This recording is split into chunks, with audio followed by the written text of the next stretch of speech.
and all these rules, related to active worship. Sharia also means that, the way we conduct ourselves in public or in private, what kind of the whole entire area of mannerism and ethic codes that Muslim have. All this part of our Sharia. Part of our Sharia to say the truth.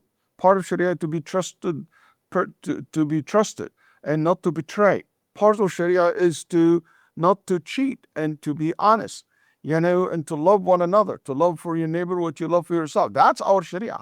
That's what Sharia means. Also, part of the Sharia is the guidelines so here the guidelines and things related to you as an individual, okay? And there is a guidelines has to do with you as a worshiper when you are with your fellow Muslims, and also guidelines when it comes to what to do in society and how to deal with society, how to hold business transactions, how to do this, how to do, social work and activities and all these guidelines. But also there is part of the Sharia, guidelines has to do with rulings. And that when you are in a position of a rulers, okay, and a Muslim rulers who elected and chosen by the vast majority of his people, and they choose him. And by the way, election is not something new to us as Muslims. Right the day after the Prophet Muhammad ﷺ died, or actually in the same day he died, in that day, they have elected someone. It was not just by force. Everybody have made the bay'ah, which is a form of making choice. Elected Abu Bakr radiallahu anh. Yes, it was recommended by the Prophet ﷺ, giving hint that he would love him to lead, but he did not become a ruler until the people themselves elected him. Same thing with Umar, same thing with Uthman radiallahu anh, and we even have narration said that Uthman was elected by every member of society, even young women were consulted and their voice counted. So when the person is elected by a Muslim, in a Muslim country, in a Muslim majority country, and this Muslim will rule, okay, he needed guidelines. He needs certain rules applied to that. So that's not applicable at all in non-Muslim country.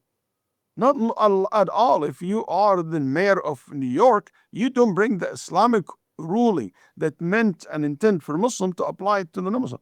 Even in Muslim country, Isa, in Muslim country, we don't enforce our rules. Muslim country majority, we don't enforce our rules over non-Muslims. You don't.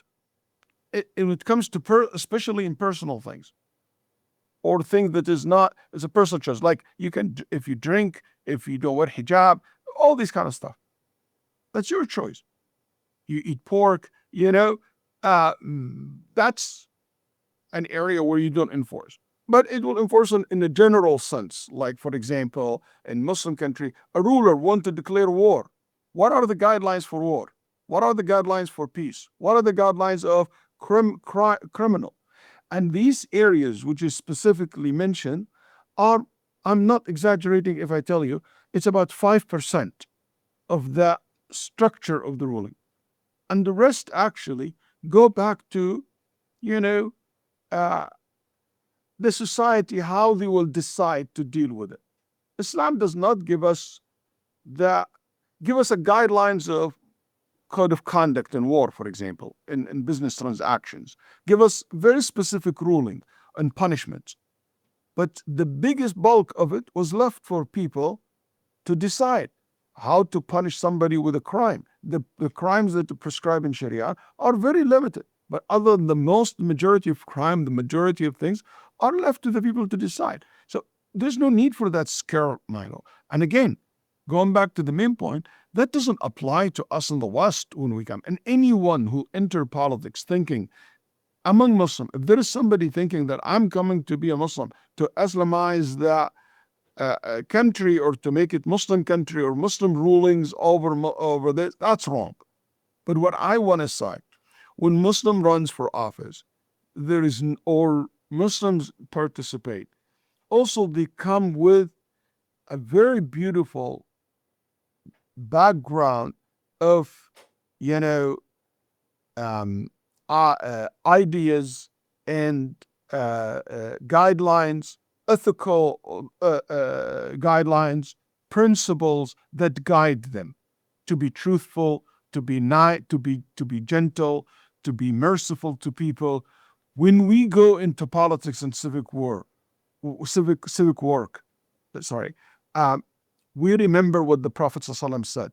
Anybody Allah put him in charge or put that person in charge of a group of people and he give them hard time, make things difficult for them, Allah will make his life difficult in this life and the next.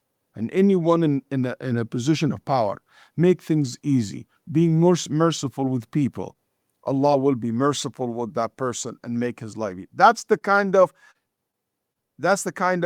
Sharia influence on us. It's not to make people cover their heads or not drinking alcohol, whatever.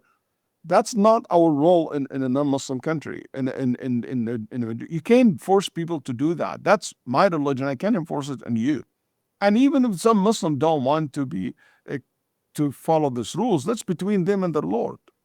But in the end of the day, there is a rule that will rule the country. So don't mix the situation here between Muslims that choose that. They want that. That's up to them. Nobody comes and tell America or tell Europe or tell or China or anywhere, why do you have this law and why do you have that? If the people agree and like this, alhamdulillah, as long as there's no also violations of human rights violations and things that is clearly unjust and unfair. Because we will speak up against injustice anywhere, even if it is in the heart of the Muslim country. So there's no need for this kind of scaring people about Sharia and all that. We have to understand the Sharia is a very big term. That's why when you say anti-Sharia bill, what exactly do you mean by that? And also it's silly to expect less than 1% of the population will enforce that over people. That's just silly. It means you're unconfident in who you are. And this idea of confidence, I think, is something that underlines a lot of the questions I wanted to ask you today. But just to dig a little deeper, I feel like two things are happening for people watching this right now. The Muslims are probably questioning, so what's our role in forbidding evil if we're not, supposed to, vote with our morals and stuff? And I'm going to ask you a specific question about that. And then the anti-Muslims, the people who are fear-mongering, are probably starting off saying, oh, here they go. They're using the Meccan phase. He's very nice because he's not powerful. He's 1% of society. But if they grow in influence, all of a sudden they're going to be in the Medina phase. That's how they always phrase it. And they use this word that I'd been Muslim for years and I'd never even heard of it until I was accused of doing it. It was called taqiyya. I promise the first time someone accused me of employing that, I literally thought they were angry and wanted to take me to lunch for tacos and they just didn't know how to say taqueria, but they were saying taqiyya at me and acting like I was some kind of liar. And I love how you emphasized Muslim countries instead of Islamic countries. And then you emphasized being trustworthy and not being deceitful, not being a backstabber as part of the Sharia. So can you talk a little bit about this idea of taqiyya and if it has any real what weight it has in Islamic jurisprudence, if there's a role, how people, I think it's just a scare tactic that they use against the Jewish community. They always blame Jews for having dual loyalty. And it feels to me like the people who hate minority communities just always project their insecurities on us. Okay. Taqiyya as a concept has two meanings. One a theological and one is a practical. Theological, that's not gonna exist in the Muslim Sunni world at all, because Muslim Sunni world will consider not part of our theology is to believe in taqiyya. Taqiyya, it means you show something different than what you really believe in. That idea came mainly in the Shia world for historical reasons. Because the Shia believe that the leader of the Muslim world are not elected. You cannot elect a leader. The leader's appointed by God. Okay? So then they said that God already have decided who are the leaders after the Prophet Muhammad sallallahu alaihi wasallam. they have a theological explanation for that. They said because God, if he leave us without leaders, he leave us into chaos. And God will not agree into chaos or not lead us to chaos. So he said he has to appoint the leaders. Okay? And he said he mentioned the leader. That's why the logical question will be, okay, if he appointed, where is that text? Where is that proof that he appointed the leaders? You know, and that's why they call us 12 Imams. You know, they said these Imams are appointed by God. So one of the questions happened through time. If this particular person, Ali or Hussein or what, you know, or Sajjad or Ba, if he was a leader, why didn't he declare that? Why didn't it become a public knowledge to people? Why did he agree to be ruled by someone else? The answer was because he practiced tuqya. He knows he's the leader, but he could not mention that publicly because he might be prosecuted. Then this concept became widespread and used beyond this limitation. But that's the only way to get out of the problem of, okay, why they did not declare themselves leaders. The way to get out of this is to claim that they were some kind of tuqya. And you say, how come this tuqya? Why? I thought these are leaders are brave and they don't fear anyone. They said, yeah, they're brave. But tuqya is a religious duty. It's a theological thing. They're rewarded for hiding what they believe, what their position is. That's something you will be, maybe it was used at certain time to prevent them from prosecutions, from being killed. I don't know what, you know, there's many people like myself in theology. When we look into that, we can find many reasons for this was made, some of them made up. The Sunni world say, look at this, and say that the excessive use of the form of tuqya, and they said that's hypocrisy. Because it became not to say something different than what you believe in order for you to protect your family, protect your life, protect your wealth. No, you say it constantly for reason or no reason. And it became so common to be synonymous to lying for no reason. And for us, we became like so saying no. And I'm not saying that every Shia believe in that or practice that. Of course. I'm just telling you that this is something for us as Sunni, we rejected that completely. Right. There is an area of the tuqya which is more of a practical point, which is something we practice every day in CIA, in every intelligent community, in every war tactic. That's another concept of tuqya in Islam, which is if you are in war, if you are in active war, and you are an officers, and you want to spy, but this doesn't just come by itself. It comes as part of a system, part of a state. It's exactly like warriors, like fighters, soldiers. We don't have in our religion something called militia. Just people carry weapons and just go fight and declare war. It has to be something under a civil, society that will establish an army. And when there is established an army, there is a code of conduct.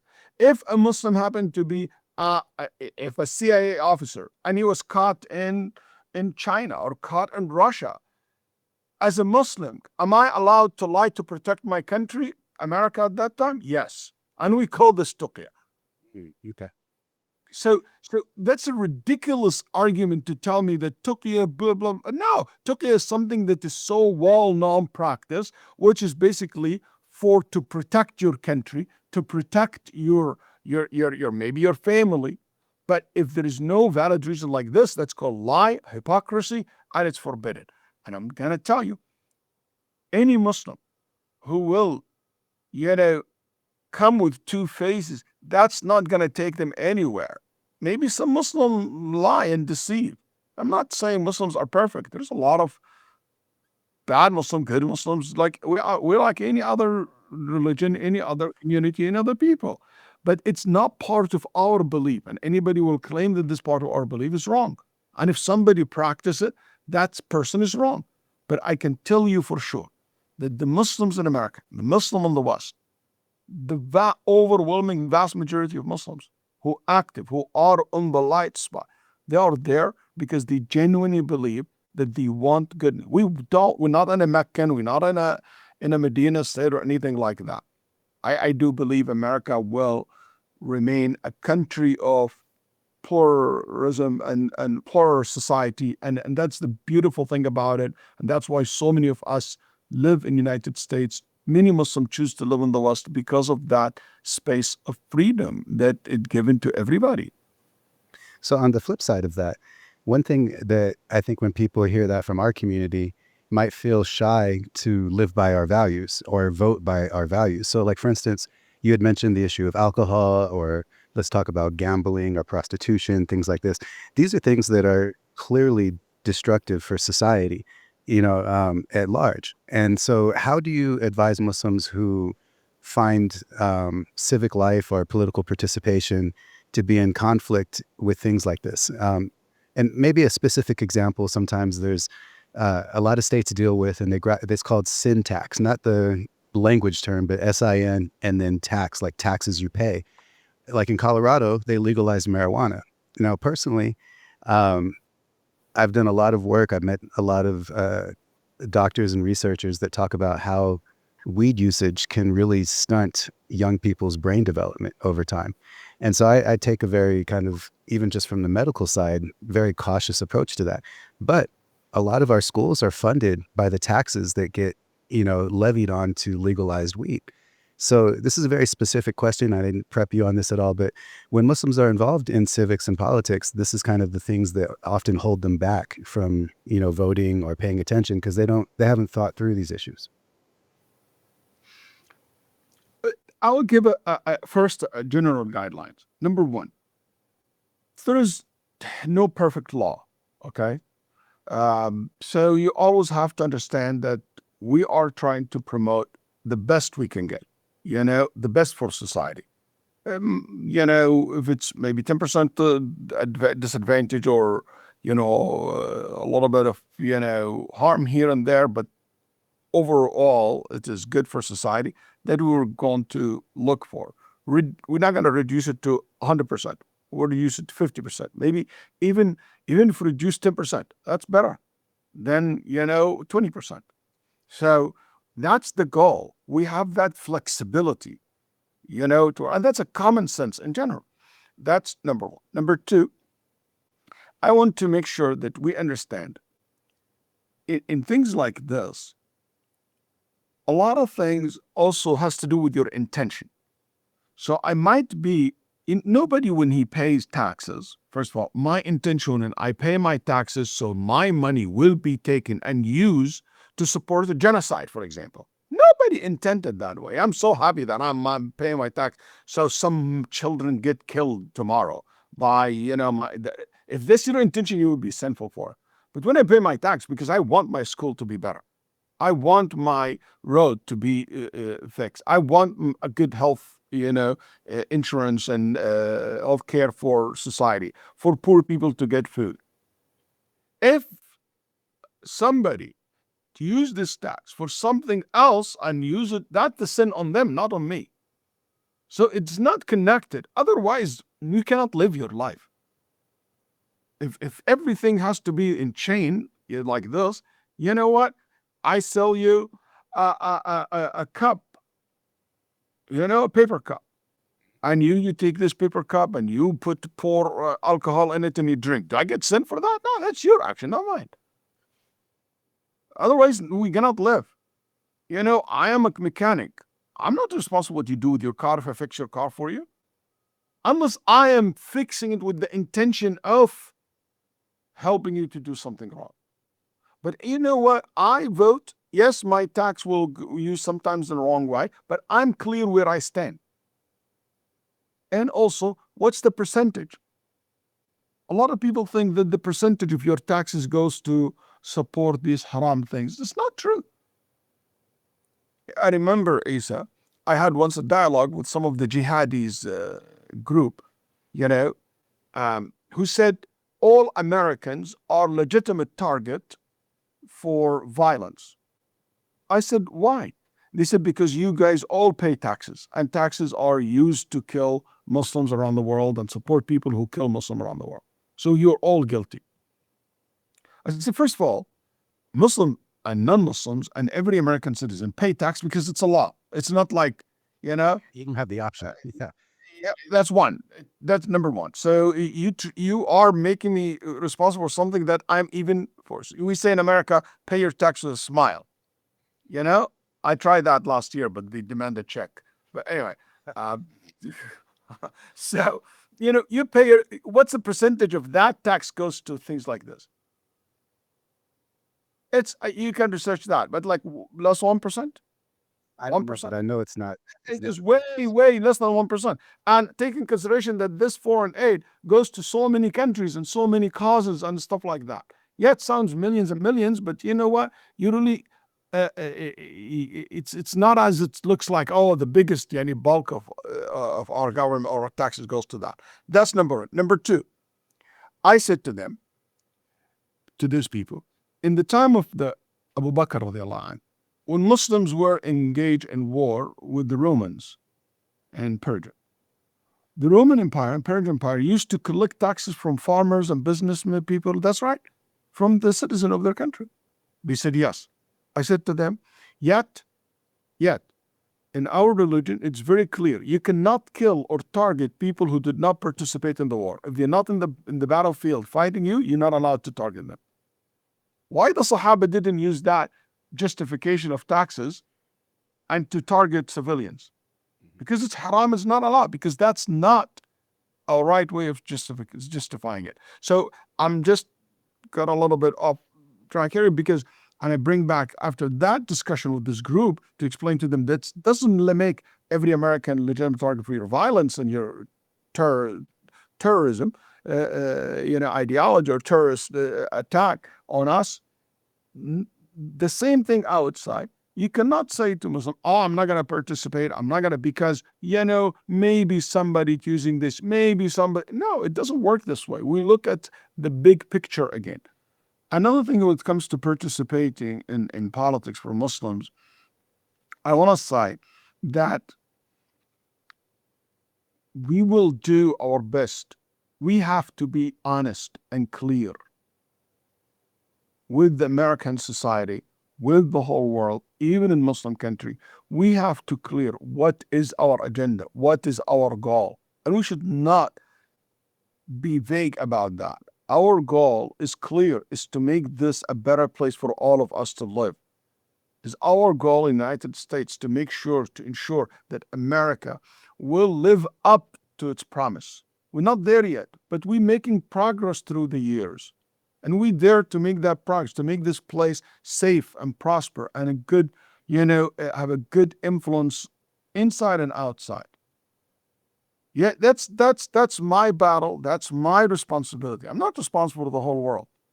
It starts with my city. It starts with my state. It starts with my country and move on.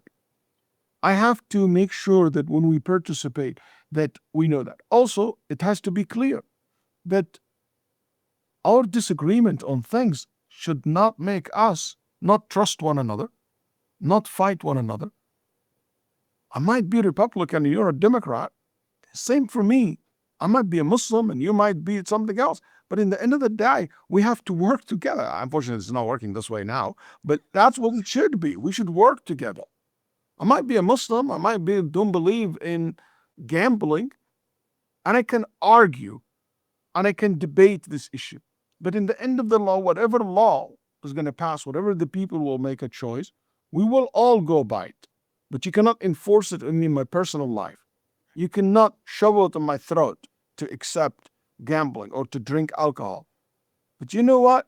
I'm not going to be bothered if there is a liquor store next to my, I explain. My role will be to educate my kids, my family, my member. I preach about why alcohol is dangerous, why it's not good for your health, why gambling is not good for the economy of the society. I will debate that in a civil way. And if I was able to convince society with it, good. That's our role. American law even goes further than that. I mean, there was several cases in Houston because Houston has very limited, if any, zoning laws where churches and schools had to fight, liquor stores and strip clubs to keep them, because having a strip club right next to an elementary school is just not a good influence on the elementary school. So American laws already even opened the door for these kinds of things. And I think a lot of times like your example of debating these jihadi groups, it shows that often people want to have an easy solution, so it colors their thinking from the beginning. They're not doing real research. They're not using nuance. They're trying to engineer an outcome. And the other side, though, is if you're engineering an outcome where you don't have to participate or you're just lazy, I think it's kind of a defeatist mindset, because when people say, oh, my taxes get used for this, so I don't want to be civically involved, what they're doing is just yielding the ground to people who will do worse, because their voice is gone, their morals are gone, they're not even part of the system. And there's a saying that says, if you're not at the table, you're what's being served. You're what's for dinner.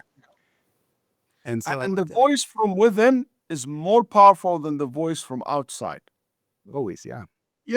If a military person come out and said, you know what, that's illegal, strike, I'm not going to allow that. I object to that. It's way more powerful than just Waleed or John or, Rama in the street saying no, because it's from, when I have someone who is inside the FBI, inside the police, a police officer, a trusted person work there and say, you know what, this is the wrong understanding. This is not what it means. This is not what it looks like. And we have seen African-American community, for example, targeted for the longest time by the FBI. What happened when more African-American members part of the FBI?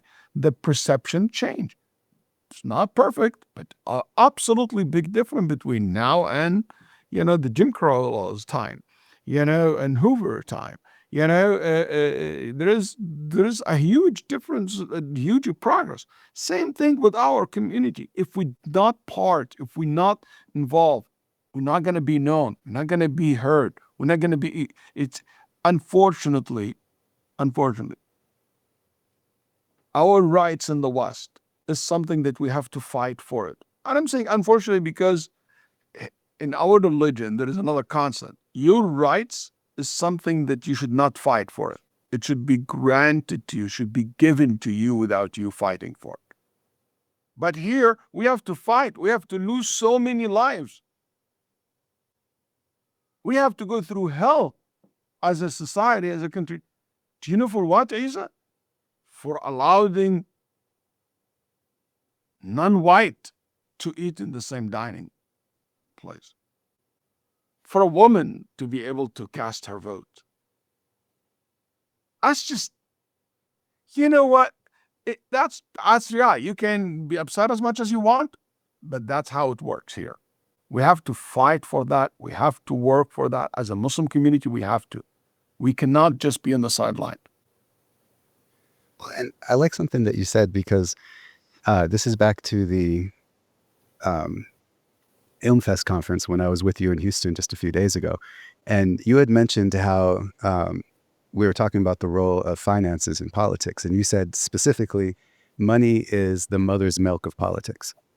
And I want to tie that to a clip I saw on a news program where a guy named Ryan Grimm on a show called Breaking Points was talking about AIPAC, and he was using it to talk about the Council on American Islamic Relations, CARE. And he mentioned that AIPAC spends more in one congressional race than CARE's entire national budget. And Yeah, I saw that. yeah, and it really struck with me because I know the Muslim community. I know it very well from several states. I travel a pretty good bit now.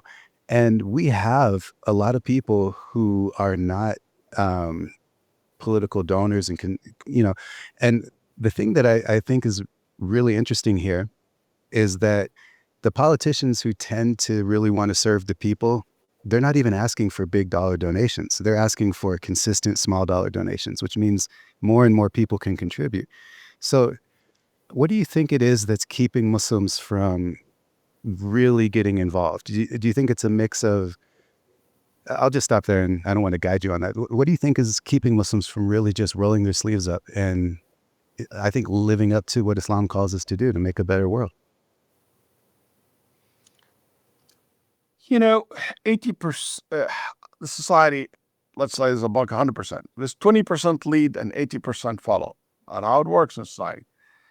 I think the Muslim community need a good 20% to lead. I will be honest. I think our biggest challenge as a Muslim community in the West, we don't have yet a good leadership in politics. And I'm saying this, well, not generalizing, but in like not every person, every organization, but we lack a lot of professionalism. I'm talking about the leaders now, leader organization. More of, we have sometimes approaches that contradict each other's, Okay, there is one approach where we became aggressive and put the civil right hats, and we became just aggressive and attacking for the sake of attacking and showing. But also the same group expected to be the same group of people who will, or the same person will come and talk, put the hat of,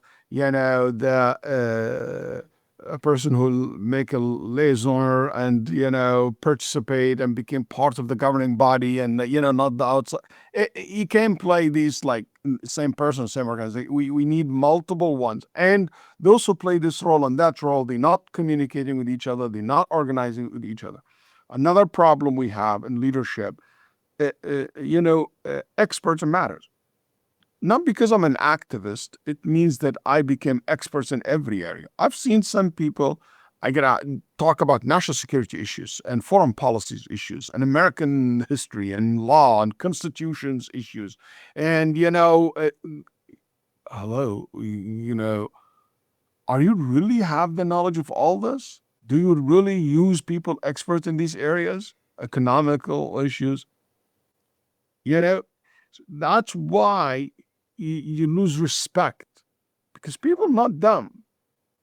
People understand that this is not, you can emotionally charge me and make excited, but I will only last for a very short period of time. After that, I will crash. And that's what's happening. So we need to be more, have more experts, and we get people of expertise. Also, I think for a Muslim community, why not participating? Because we don't have a clear agenda or clear goal. And I think that's one of the reasons we got accused with so many things. But if the Muslim community have a clear goals in certain areas, in economic areas, in the social issues, where we stand as a community, as a leader together, where Muslim community leader stands when it comes to the issue of, the LGBTQ area issue, for example, abortion, gay marriage, before. Where is the Muslim as a leader from a political point of view, not from just religious point of view? Politically, when the government, is it something we leave it to the state? Is it something should the government be involved in it? And what the implication of that? Just there is at least creating a general sense. Even political issues. What's the hottest issue politically among Muslim community? Palestine. There is no consensus among the Muslim community. What is their vision about Palestine? It is the two-state solution? Is it one state? So is it what is it exactly? And through in the mix, is it every Zionists are bad, or all Zionists, not all Zionists are bad? And there is, what about Jewish community? Sometimes we drag them, like some even organization, we boycott all Jewish community in America. Is that a right approach? Look at that, are we Republican or Democrats? We're third parties, all these kind of things that have been introduced to the Muslim community. I don't mind mistakes. I don't mind. I'm not saying these are opinions. I'm not saying mine is correct or not, but I'm saying there is no building consensus, and there is nobody trying to lead in this area. No real internal debate that can lead to create a level of consensus. Also, is the Muslim community represented by masajid and Islamic centers, or there is a much bigger representation for Muslim community as well? Where is the role of the Imams and scholars? As an Imam, I can tell you, Isa, maybe I'm a little bit different because I'm more also active in the area, but sometimes people try to talk to me and talk to some other Imam in a way, like I see in overseas. They just bring the Shaykh for rubber stamp, just for me to back you up. Like people coming say, can you Sheikh issue us a fatwa that we can use zakat money for, PAC money for political reasons? So they're not asking you for a fatwa, they're asking you for an outcome. Subhanallah. Yeah, exactly. So I said to them, before I tell you it's allowed or not allowed, show me that you have a very professional work done to guarantee that this money will be used in the right way. Not going to be used, for amateur, political adventure and for no strategic planning and voting. I think Muslim community will be there eventually, but it's up to us how fast we will be there if we organize ourselves, if we build a good, trusted leadership, if we invest a lot in new generations as well. I'm actually very optimistic about the new generation. They don't suffer from so much of the psychological problems that recent immigrants and other groups do. They're more confident.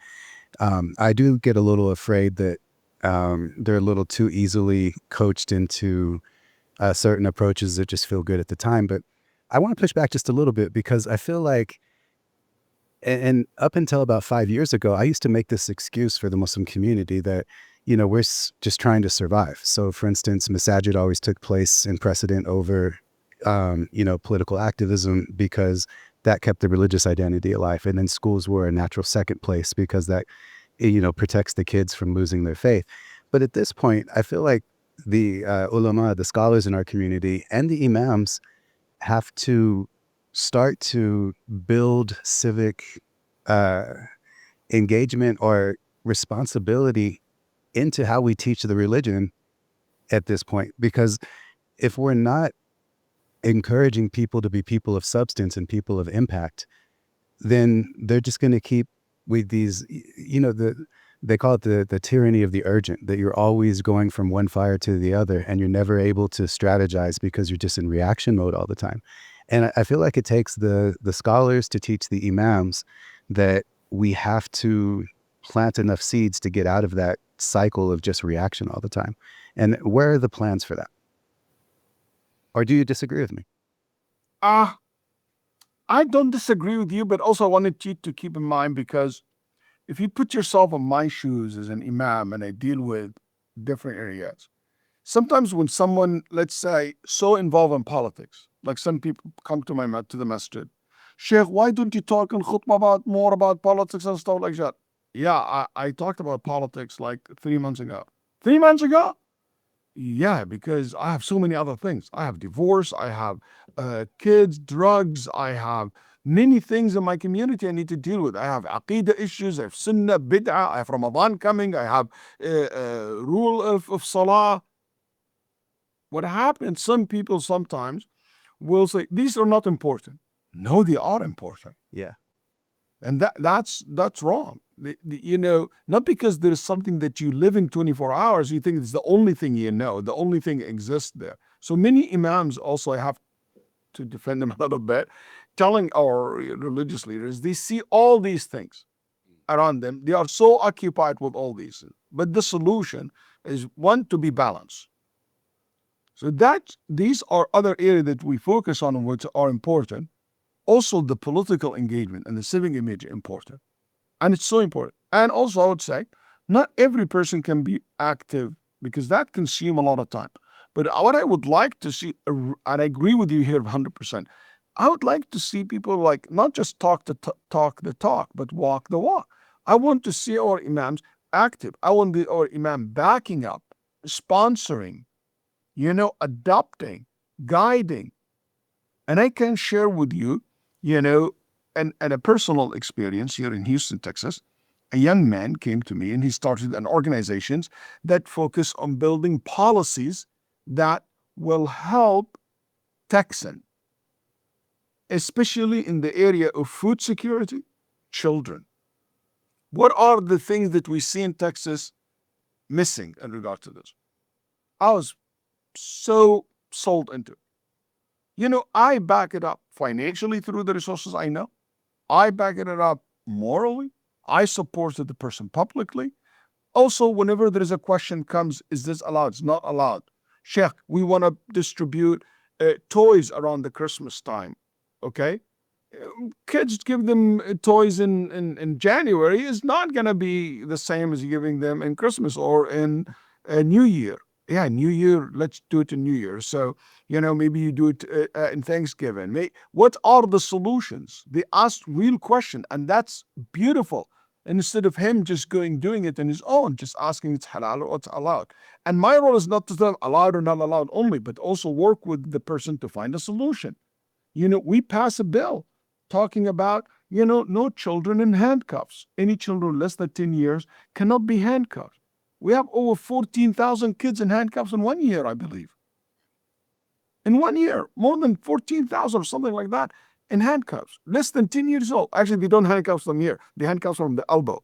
80% of them, around 80% have a mental health issues. Officers are disturbed by that. As a matter of fact, some legislator said, this is the first time in my life to see law enforcement and the civil rights organizations, like the ACLU, for example, are working together in one bill. He said, I've never seen this in my life. And you know who brought them together? Muslims. Because we believe in the principle and goal. And I believe a lot of people too. Inshallah, hopefully this is the case. And the more we get people like this into politics, will be better. But again, that's the role of an imam. I didn't do the job. I didn't go lobby, but I support the people who love this. So my call is for all imams to reach out to your community, see the people. My call to everybody listening to you, young men and women, go to an imam who are open to the idea. Move the imam towards that direction. A lot of us willing, as a chairman of the biggest and the largest imam, union or imam, associations in the West, NAIF, more than 400 imam together in this organization. I can tell you, almost everyone I know will be happy to do that. But some of them need coaching. Some of them are excellent. Some of them ready. Reach out to them. Ask organizations. Last year, we had an AMJA, the Simply Muslim Jurists in North America, a whole entire workshop for imams to talk about politics and issues related to politics, to guide them, to help them, to show them there is a big, huge room for you to work. So I from that perspective, I agree with you that there is a lot of work need to be done. Well, and when we get into that work, and I'm kind of going to close this interview out to respect your time with this question. Of course, we always want from our community, almost like any time, because a religious identity is different than a racial identity. It's even more precious to a believer than their ethnic identity. And so when someone is the Muslim representative, we tend to look at them probably harsher than even their biggest critics do, because we feel like they're taking the most precious thing to me and they may be corrupting it or doing something wrong. And so, for instance, it feels to me that there's a saying in the West that says no good deed goes unpunished.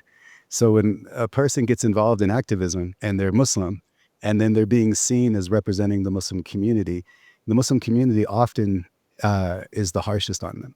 And I'm wondering what we can do to address that, because mistakes are going to be made and people who are Muslims are going to do things that clearly contradict with the teachings of our faith. But again, this is the challenge of living in a pluralistic society.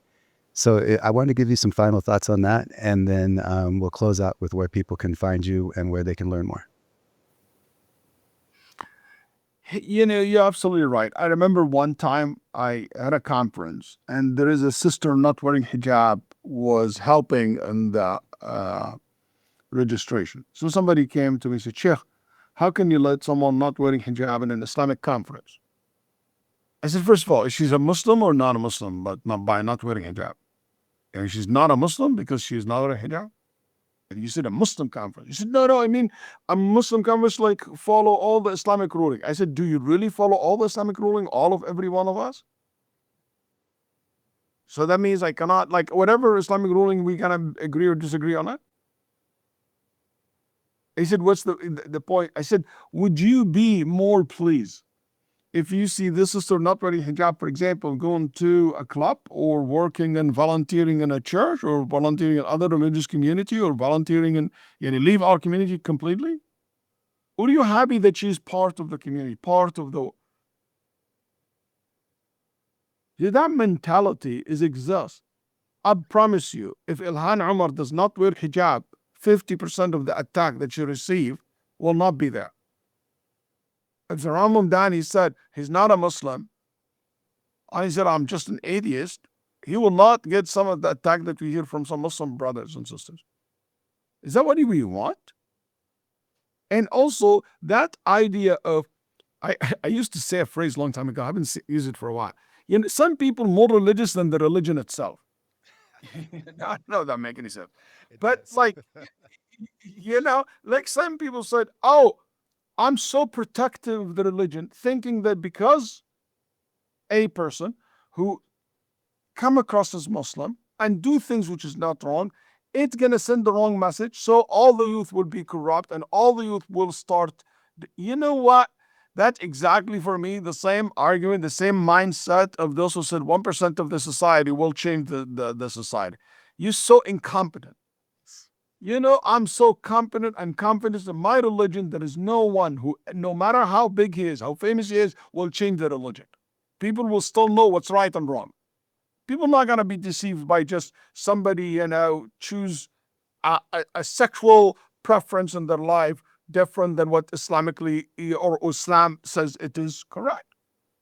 Let's say some Muslim decide to declare himself something else, like let's say even a communist or a socialist. Like, I don't know, these terms are loaded because doesn't mean it's not Islamic or Islam anti this completely. But let's say a Muslim said that he doesn't wear hijab, a Muslim, or a Muslim said that, you know what, I believe in such sin, it's okay. It's okay for you to drink alcohol, whatever, things like this. Or allow gambling or anything like clearly in Islam it's forbidden. That's not going to change the religion. People will still consider this as not right. And that's a decision that this person make or mistake or a sin that he's struggling with. Religion is not going to impact. But I have to look at everything else in this person's life. What this person offered. The same thing, my brothers and sisters, and when somebody says, I'm Muslim, I'm not going to just vote for you because you're Muslim. Exactly, yeah. I'm going to vote for you because you bring a good agenda. I will vote if I see, a gay person or a Jewish person or a woman or a man or any one of these, quote unquote, identity that exists today and will provide a better outcome to society.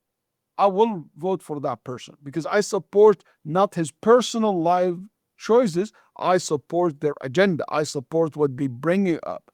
I support how they will make the place better place. And again, there's no perfect. I will make my choices. So, this mentality of 100 or 0 doesn't work in politics.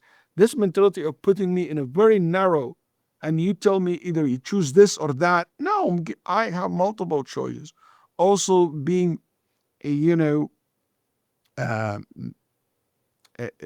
too much fear for the religion. As if this religion is not going to be you responsible for protecting it 100%. You do your part. And alhamdulillah, if I go to demonstrations, it's one of the silliest, excuse my language, stupidest thing I ever heard. Somebody accused someone of being, he promote unlawful Islamic sexuality. Why? Because he was in a protest, and next to him somebody wearing a gay flag or rainbow flag. What? How dare you participate in such? What's this protest? If this rally was for this cause, maybe you have a point. Yeah. But the rally was to protect the right of the immigrants. The rally is to protect the right of the poor. The rally is to end the war. The rally is for a just cause. And we all as a society come together. And it's going to come down to that understanding that you are part of the society. You see yourself part of the society. And if you can't see yourself part of the society, maybe you should look for someone else to live. Sheikh, I'm so glad you brought this up. And I know I said that was the last question, but I just have to follow up with one. Earlier, I was saying that it's like a defeatist mentality. It's because you're so insecure. And I'm pretty sure Allah tells us he'll replace us with better people if we don't follow the religion.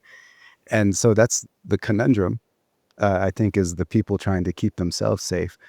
But for me, if you're grounded in your tradition and you truly believe in it, then wouldn't that be where you're out there trying to promote your morality in the proper way? So not necessarily through enforcement, but trying to win people over, interpersonally, through their shared values, through the justice, ideas of establishing justice. And I bring this because I think what makes, I think sometimes the pedagogy or the education that our current community leaders get isn't always nuanced enough. So for instance, you told me in the past that when you got your master's at Imam University in Riyadh, that part of your training was to adjudicate cases. And so you actually had to look at facts on the ground and then weigh these things. And it feels like a lot of imams, they learn the theory of jurisprudence, but they don't have to execute it before they get their degrees.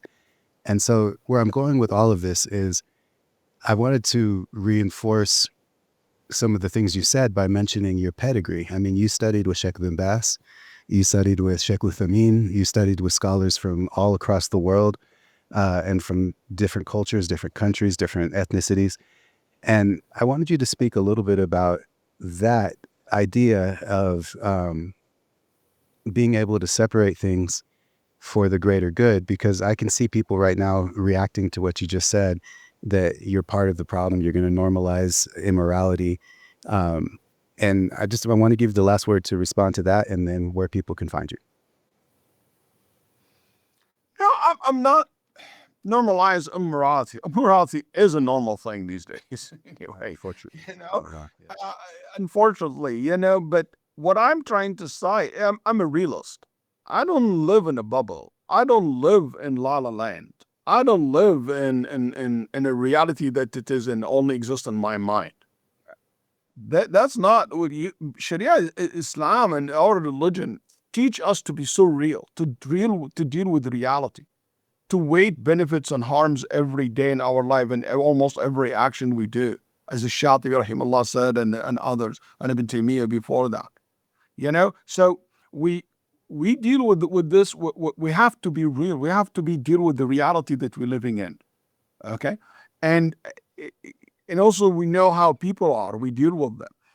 And I was going to say as well, like, knowing how the world work was really one of the best thing I ever done. Like in my training, actually not in the masters, before masters, in bachelor, I spend about 6 months, next to a judge.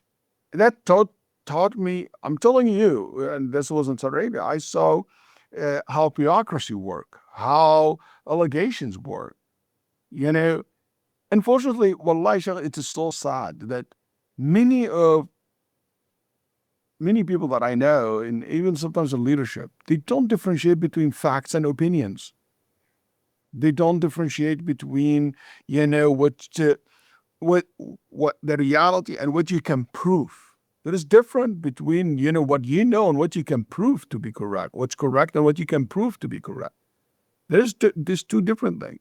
Sometimes we talk to people from our perspective. While we talk to people, we should look at it from their perspective and try to put ourselves in the shoes and start talking to them in a way, in a language, that they can relate, they can understand. That's part of our dawah. You go back to people's level, not to stay up here and tell, hey, you come up to me. But when I go down, I don't stay in the down. I elevate people. I reach out and elevate people with me. And I want the best for everybody. And with this, you have to protect your deen. Yes, you have to protect your aqidah. You have to protect this. But you do what Allah subhanahu wa ta'ala asks you to do. And sometimes we waste so much time talking and working on things that I know I cannot change. So what happened? I missed the opportunity to work on the things that I can change. And there's so much to be said about this, but like, we have to do our work collectively. And I'm saying this, and I'm 100%, I believe in this 100%. In order for us to have a good life here in the United States, let me start with the area that I'm in. We have to learn how to work together, how to talk to each other, starting from our Muslim community to non-Muslim, to outside the circle, to all the society around us. We have to build trust. Trust, it takes years to build and moment to destroy it. We saw what happened after 9/11. Some people became frustrated. But that's how trust is. You need to work to rebuild it. Unfortunately, that's human nature. And still, I travel a lot. I'm saying, especially a lot of my young brother and sister out there, the world is not like perfect. We go to a Muslim country or Middle Eastern country, you'll see a lot of things also, injustice, you'll see a lot of bad things going on. And that's how the world is. So we do what we can. We do our best. We start with the closest circle around us, which is family and community, and we go farther and farther and farther. And Allah subhanahu wa ta'ala, inshallah, this is in the end of the day, His creation. And we have to be motivated by our hopes, by our goals, not motivated by our problems. What should lead us, our dreams, not our problems. I always say, can you imagine Martin Luther King saying in that famous speech, I have a problem, instead of I have a dream? Would it work? Very different. Our community should be looking into the future through that lens. And that's the message that I have. And I really believe that we have a good chance to have a better world. Inshallah ta'ala. If we work, if we earn it. And if we don't, alhamdulillah, I meet Allah subhanahu wa ta'ala and I did my best. I did my best to make this a better place for my kids, for my children, for generations to come. I don't know if you remember, Isa, I told you that when the Prophet gave this example of the ship, people on the top, people on the bottom. If the people on the bottom said, let's make a hole so we access the water and the food, if the people on the top leave them to make the whole ship sink. The same thing, we're all on the same ship, man. We're all in the same country. We all live together. Our role is to make sure to work as hard as we can to make sure that we all survive. We all have a better future. And say, alhamdulillah, that you live in a country that there is an opportunity for you to do that. Do you know in some country you cannot even protest the genocide in Israel? In Muslim country, if you go and you wear a shirt has a Palestinians, kufi or an image or something like that, you can be arrested or asked to take it off in the airport. In a Muslim country. Yep. And I'm not making this to make America look good. No. What I'm saying is, that means I have a way, I have a room, I have a chance to put an effort. That's the point. I recognize, I'm not naive. I recognize our weakness. I recognize, the discriminations. I recognize the injustice, but also I recognize the justice. I recognize the opportunities. I recognize that there is a lot of, still there is so much khair and goodness around us. We can invest in it. That's me. That's my personality. That's what I think, that the way of the Prophet ﷺ, that he's full of optimism. He came to the society of Mecca to tell them, I came to complete the good manners that you have. This society, which is known of all the corrupt things that they used to do, is still here to recognize that they have good things. I refuse to be, there is 3 people in my community. or every community. People who make things happen, watch things happen, and there is people who say, what happened? You know, I want to be among the people who make things happen as much as I can. I lead, I will be led, but I will never be in the way of people who are working. And that's my closing message to your audience, to the community, to the society at large. You know, if you have a problem with a Muslim, come reach out to us, talk to us, ask us, be a guest on ACE's show. And instead of just attacking us, if you hear things about it, we're not going to hide anything. We're going to tell you straightforward what we believe. What you see, what you get. Anyway, I am the president of AlMaghrib Institute. One of the best way to know me, to see me, is to go to AlMaghrib classes whenever it's in your city. You know, go take one of our classes online. You know, I have many classes. If you go to almaghrib.org, and you will be able to see all of my work. YouTube, go to our masjid website, CLIC Islamic Center, and we have also a YouTube channel there. Has a lot of my khutbah, my talk. I'm on social media. And one of my favorite way to know, if you want to get to know me, just message me. If you're in Houston, come and see me. If I'm in your city, come and see me and talk to me. I love that. And I always appreciate everyone come and meet me and greet me and advise me. And I'm not saying everything I said is correct 100%. Most of what I said today are my opinions, my thoughts. Could be right, could be wrong, but inshallah, I hope that it is.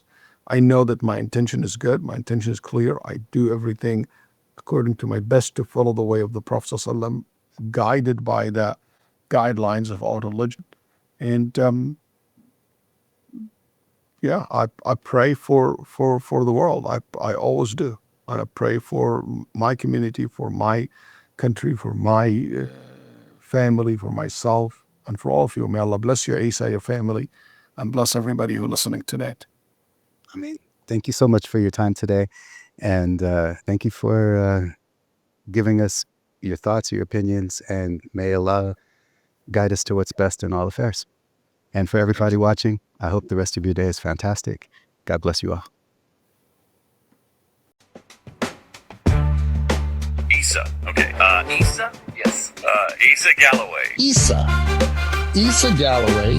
Isa Galloway. Isa Galloway. Isa Galloway, convert to Islam, defines the mission. Kind of a show that will put people on the edge of their seat. Because it leads to the future with a more sophisticated approach.